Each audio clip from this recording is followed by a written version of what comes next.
서계동 토지 등 소유자 여러분 반갑습니다. 저는 서계동 통합재개발 추진준비위원회 지현규입니다. 오늘 제 옆에 4월 주민설명회에서 통추위에 자주 받는 질문에 대해서 FAQ PT를 진행해 주신 남성필 전 서울시 재개발 자문위원님 나오셨습니다. 안녕하세요, 위원님. 4월 PT에서 60분 동안 저희 소유주님들께서 제일 많이 궁금해하셨던 부분들에 대해서 정말 열정적이고 자세하게 설명을 해주셨었는데요. 오늘은 남 위원님께 첫 번째로 서계동 통합구역계 바탕으로 재개발 진행 시에 토지 이용 계획이 어떻게 되는지 질문을 드리려고 합니다. 위원님 설명 좀 부탁드리겠습니다. 네, 전체적으로 저희가 공동주택의 한 획지를 잡고 그 외에 지금 저희 빨간 선의 그 사업계획에서 이런 그 짜투리 부분을 공원과 공공정사 그리고 종교시설을 잡고 그다음에 지금 서계동과 청파동 사이의 그 도로 선형으로 지금 만리제로와 청파로를 연결하는 내용으로 저희가 계획을 했던 사항입니다. 저번에 한번 설명드린 것처럼 이 도로 계획에서는 이 청파동 내용의 그 청파동 그 특별계획 구역과 관련된 신속통합과 관련된 내용에 따라서 요 정도 부분이 저희가 이제 도로를 향후에 계획을 안 해도 되는 면적일 수 있을 것 같습니다. 네. 그리고 지금 크게 봤을 때 만리제로에서 진출입하는 거와 청파로로 진출입하는 내용의 토지 이용 계획을 저희가 잡았던 사항입니다. 네, 이제 위원님께서 지금 말씀해 주셨듯이 종교시설, 공원, 공공청사 이런 것들에 대한 배치와 그리고 청파동 신속통합기획 선정 지역에 대해서 연결된 부분, 도로를 어떻게 저희가 할 것인가, 그리고 주출입구는 어떻게 할 것인가에 대해서 말씀을 해주셨는데요. 질문을 드리고 싶은 게 있는데 이 종교시설, 공원, 공공청사를 배치를 이제 이 맵에서도 확인을 하실 수 있는데 이 공원과 공공청사, 종교시설을 배치하는 법적 근거가 있는 건지 궁금합니다. 네, 법적 근거에 따라서 최소 공원 비율을 저희가 그 맞춘 부분이고요. 그 맞추면서에 대해 맞춰놓고 나머지 전체의 토지 이용 계획을 잡았던 사항입니다. 그러면 이 공원이 지금 2개가 들어간 걸로 확인이 되는데요. 네. 그러면 이것들에 대해서 배치를 한 이유는 제가 보기에는 좀 비정형적인 구역계를 잘 활용이 된 것 같은데 그런 이유로 저기다 집어넣으신 건지. 그러면서 말씀드린 것처럼 공원과 공원을 연결하는 녹지축을 그러니까 그 전체 저희의 획지에서 통경축과 녹지축을 형성하면서 전체적인 단지 배치를 할 수 있게끔 그렇게 저희가 계획을 했던 사항입니다. 요즘 이제 프리미엄 아파트 단지를 보면은 이 녹지축이 정말 중요하다고 느껴졌는데요.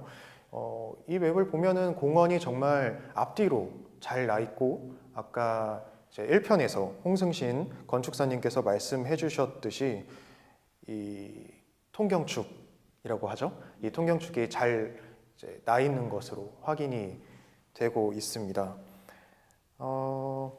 그러면 4월 설명회에서 잠깐 말씀해 주셨던 부분이 있는데 이 지하 서비스 면적 이거에 대해서 좀 궁금한 점이 있는데요. 지하 서비스 면적이라는 게 정말 서계동의 지하를 파가지고 이거를 이 상가에 집어 넣어야 되는 건지 그게 궁금합니다. 네, 그 저희 지금 현재 요 정도를 기준으로 봤을 때 이 만리제로에 있는 쪽의 레벨과 이 청파로에 있는 레벨이 한 15m 이상 정도 차이가 납니다. 그러면 이제 만리제로 쪽에서는 1층인데 이 청파로 쪽에서는 지하 3층, 2층에서 3층 정도를 되기 때문에 이 근생을 지하에 넣었을 경우에는 용적률에 반영이 안 되는 상황이다 보니까 이 근생이 실제 지하이지만 이 청파로에서 봤을 때는 1층인 거거든요. 현실적으로. 네네. 그러면은 저 만리제로 있는 부분을 법적으로 1층으로 잡고 네네. 청파로에 있는 부분을 지하 2, 3층으로 볼 수 있다. 그래서 사실상 땅을 더 안 파도 이것들을 지하 서비스 면적으로 활용이 돼서 용적률에 포함이 안 되기 때문에 사업성을 좀 높일 수 있다라고 이제 이해를 했는데 맞을까요? 네, 맞습니다. 네. 그렇군요. 이 통합구역계를 바탕으로 토지 이용 계획을 자세히 설명을 해주셨는데요. 그럼 만약에 구주거환경 개선지구를 제척할 경우에 앞서 설명해 주신 토지 이용 계획에서 발생할 수 있는 문제가 어떤 부분이 있는지, 그리고 전 서울시 재개발 자문위원님이셨잖아요. 그런 이제 관점으로 보셨을 때 구주거환경 개선지구를 제척하고 갈 경우에 서울시 심의를 통과할 가능성이 있는지에 대해서 주관적인 관점, 인사이트를 좀 공유해 주시면 저희 소유주님들께서 이해하시기 더 좋을 것 같습니다. 네, 일단 이 구주거환경 개선지구를 제외하고 갔을 때는 토요주님이 가장 크게 생각하시는 서울시 신송기획이라는 게 이 서계동의 재개발을 그 서계동 그냥 주거환경개선 지구를 제외한 재개발을 활성화해 주는 게 아니고요. 전체적인 서계동의 그 문제점들을 해결하기 위해서 신속 통합 기획을 하는 부분이다 보니까 주거환경 개선 지구가 포함이 되지 않았을 경우에는 말씀드린 것처럼 서울시 신속 통합으로 사업이 추진되기 매우 힘든 사항입니다. 그거는 제 개인적인 그 사견이고요. 근데 이 주거환경 개선 지구를 빼도 이 사업 자체가 상당히 많이 힘든 상황입니다. 말씀드린 것처럼 주거환경 개선 지구를 둘러싸서 지금 도로가 없기 때문에 이 빨간 선을 기준으로 도로를 계획을 해야 되는 부분이고요. 그러면서 또 저희가 또 아파트를 배치를 해야 되는 상황이다 보니 아까 전에 이전에 홍승희 설계사님이 말씀하신 주거환경 개선지구가 제외됐을 때 한 7개에서 8개의 아파트 동이 빠질 수뿐이 없는 부분이고, 그럼으로 인해서 이쪽에 있는 그 정형화되지 않는 땅들에 대해서 아파트 배치가 힘든 상황이다 보니까 더욱더 토지 이용 계획상 그 건물 배치를 넣기 힘든 상황이겠죠. 그리고 더더욱 말씀드린 것처럼 서계동 주거환경 개선지구가 제외됐을 경우에는 말씀드린 것처럼 그 신속 통합으로 안 될 가망성이 더 큰 상황입니다. 결국 서울시에서는 사업이 정말 진행하기 힘든 그런 지역에 대해서 도움을 주고자 신속통합기획에 좀 정책을 관점을 두고 있는 것 같은데요.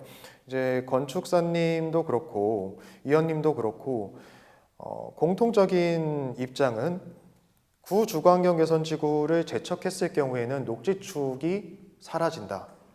그리고 주출입구 자체가 애매해질 수 있다. 그리고 바람길이나 동강 간격 배치, 그리고 구주거환경 개선지구가 현재 용적률 상한선을 최대한 맞추고 있는 상태라고 하더라도 그거와 비교해가지고 저희가 받을 수 있는 피해는 정말 어마어마하다. 이 아파트 동 자체도 5개에서 6개 정도 없어질 수 있는 부분이고요. 5개, 6개면 정말 어마어마하죠, 위원님. 네네. 네, 사업성 부분에서 정말 어마어마한 피해를 입을 것 같습니다.